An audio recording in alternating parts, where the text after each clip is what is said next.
Сіздерден өтініп сұрайым, Қазақстан Республикасының президенті Қасым-Жомарт Тоқаев Кемелұлы, заңсыз жұмыс жасаған басшыларға жаза қолданыңыз. Талап етем, ұлымды қайтарыңыздар.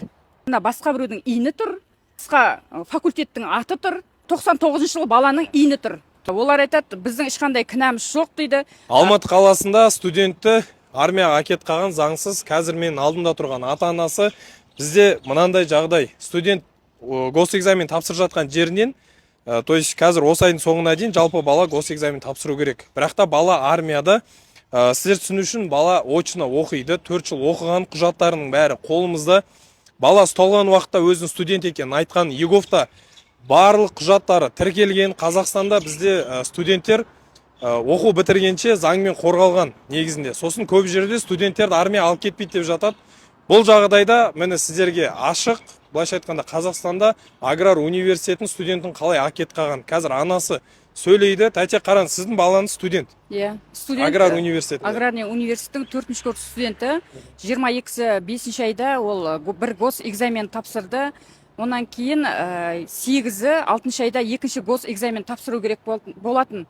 Оған қарамай көшеден Аюсай деген жерден ұстап алып келіп, Беринга 31 деген жерге алып келіп, баладан сұраған, бала мен студентпін, мен оқимын, гос тапсырдым, енді бір госым бар десе де, оған тыңдамаған.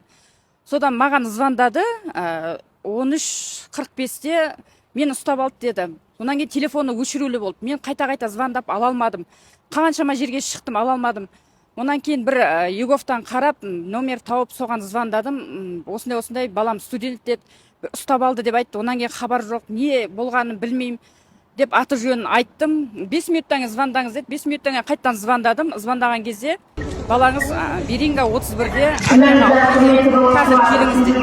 Мен өзім көп балам, анамын, тағы да бір балам мектеп бітіріп жатқан. Мен ол кезде шыға алмадым. Ертесіне сіңіліме звондап айттым, осындай жерде екен, сен барсай деп. Одан қарындасы да осы жақта студент, ол да жүгіріп анықтамасын алып барса, бұны сен жасатып алғансың, сатып алғансың деп қарындасына да сенбеген. Сол уақытқа дейін жаңа сіңілімде біраз жерге хабарласып, бұл студент еді, жіберіңіздер, гос бар десе де оны тыңдамаған.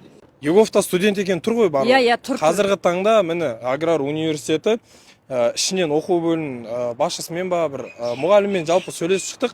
Оның айтуы бойынша ЕГОВта барлық құжаттары енгізілген.